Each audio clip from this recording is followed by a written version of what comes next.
Karong buntaga mga kapuso, sayra nato kun ang mga dugang impormasyon kabahin ni ining cybersecurity ning pagsaulog nato sa National ICT Month.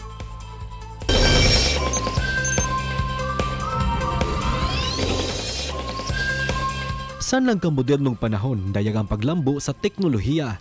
Di gaya di kalimod nga dako ang natampo sa teknolohiya, ilabi na sa natad sa Information and Communication Technology kun ICT. Apan dungan sa paglambo, may tumausap ang gitawag nga Artificial Intelligence kun AI. Nga daw anaan niini ang tanang tubag sa imong mga pangutana. Ning pagsaulog sa National ICT Month, paladmanta ang atong kahibaw kabahin niini.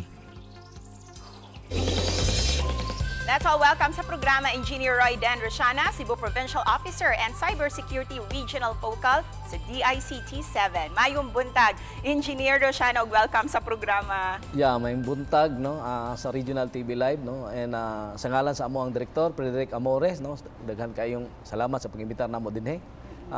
And happy ICT Month. Yes, happy ICT Month. Busa hisgutan ta na sir, unsa kami hinungdanon ning pagsaulog nato sa ICT Month.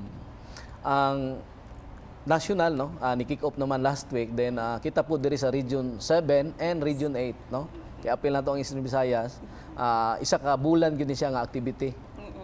So daw natay mga training sa lain-laing mga probinsya. Daadlaw na agi mga activity nato. Kasi mga highlights nato. Ang mga highlights nato dinha no, usa diha ni sugod na ta last week sa Bugo ang kanang gipahingusga nato nga cybersecurity awareness no.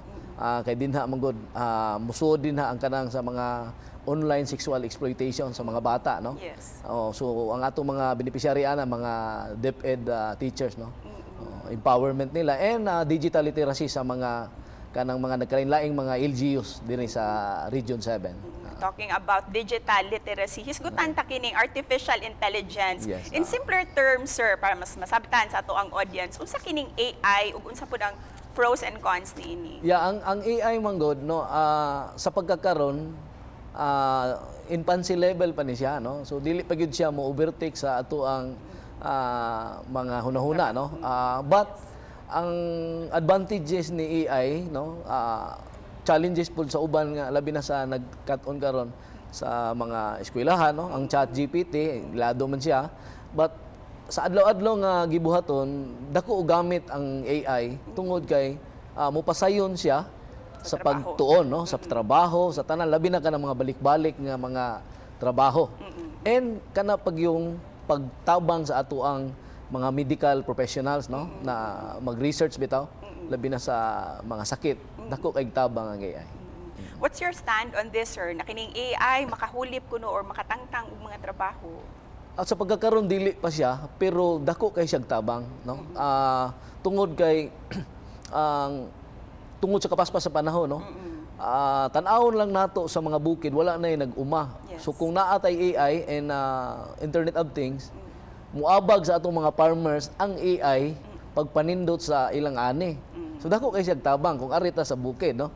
So kung arita sa ubos sa panarbaho magbalik-balik ang trabaho, daghang mga tawo nga mupasayon, mupaspas and efficient ang ilang trabaho.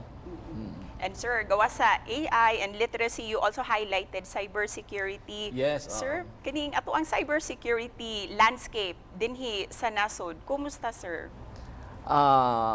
Ang Department of ICT no at the national and also the regional paspas mi nga nag-encourage niya naghangyo pod kanang gitawag nato og switch na no balhin na sa field of cybersecurity kay nindot siya nga kuan no dagko pud siya sweldo unya mutabang pud ni siya nato kay kulang gyud no in fact sa tibuok kalibutan kulang ang mga professionals nga naghandle ani unya karon ra ba dili nato ikalimod nga ang tanang mga tao gagmay o dagko nga mga negosyante nagadepende na sa technology, connected na sila. So we need cybersecurity professionals. Busa sir, asa sila pwedeng mudangop sa katong gustong magkat-on ining cybersecurity? Yes, naatay mga trainings no. Tan-awa lang among DICT Region 7 Facebook page para sa mga dugang detalye sa asa atong mga trainings. And lastly sir, what's your message para sa ato ang mga kapuso? Yeah, kaning ICT month nato no, naghangyo nato,